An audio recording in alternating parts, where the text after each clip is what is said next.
Hey friends, still talking about the life of Joseph today for day 2. If you were here yesterday, then let's just do a quick review.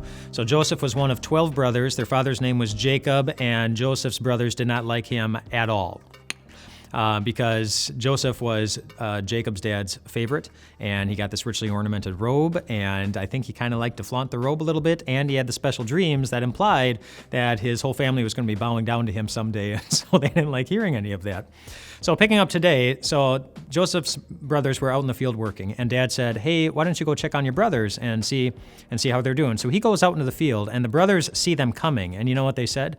They said, they had a nickname for him. They said, oh, here comes the dreamer.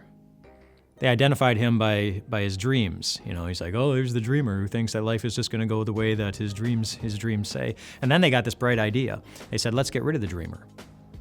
We don't like him. We don't like Dad's affection toward him. We're kind of jealous of his coat because it looks really awesome.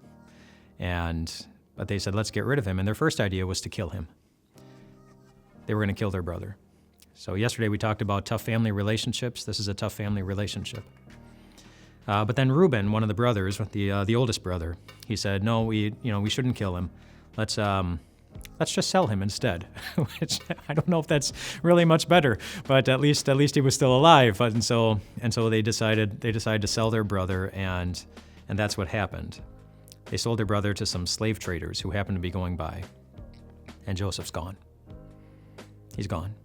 I'm going to pause there to make one application, then I'm going to keep going with the story, but remember what they called Joseph as they saw him coming? They called him the dreamer, the guy who dreams.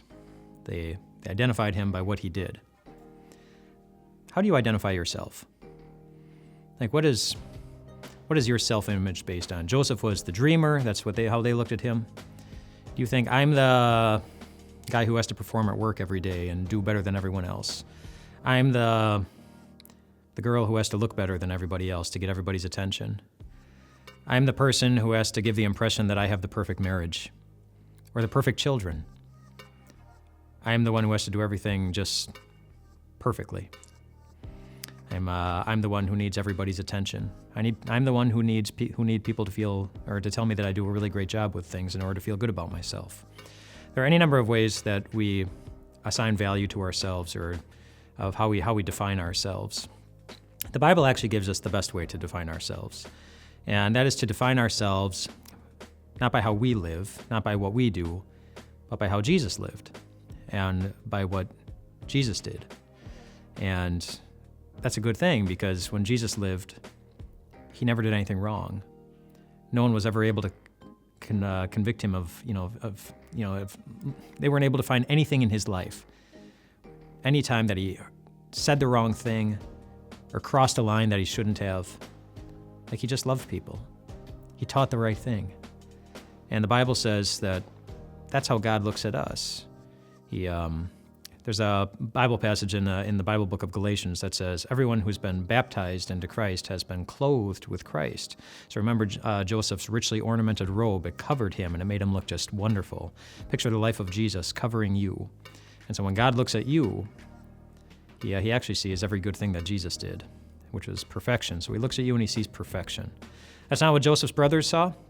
When they looked at Joseph, they saw somebody that was worth getting rid of. And so they did. And then, of course, they had to tell someone. They had to tell Dad. And remember, Joseph was Dad's favorite. And so they made up a story. They took the jacket. They didn't let Joseph take it with him. And they cut open an animal and they dipped it in the animal's blood. And then they took that bloody jacket back to Dad and they said, Dad, look what happened to Joseph. He must have been attacked by an animal. Yeah, we didn't. I mean, he's just gone. We heard a struggle and we heard a noise and we came running but it was too late. He had already been dragged away, but his jacket was here and we thought you'd want to have it. Of course, it was a lie. And they tried to comfort him with lies, of course, but it didn't work. And the Bible even says that Jacob, he refused to be comforted. In other words, he had lost hope. His favorite son was gone. Just gone. As far as he could tell, never to be seen ever again. And maybe you've been in a place like that too. Not in the exact situation, but a place where you've lost hope, where you just don't see how things can turn out well. And if that's the case, if you look into your future and you just see like a dead end, or if you see just empty black space, or if you see nothing, keep tuning in over these next couple of days, because the life of Joseph is going to give you hope again. Hey friends, thanks for watching the videos. If you'd like to watch more, just click here to subscribe. You'll get these on a regular basis, and God's going to fill you with some awesome things every time you watch these. We'll see you later.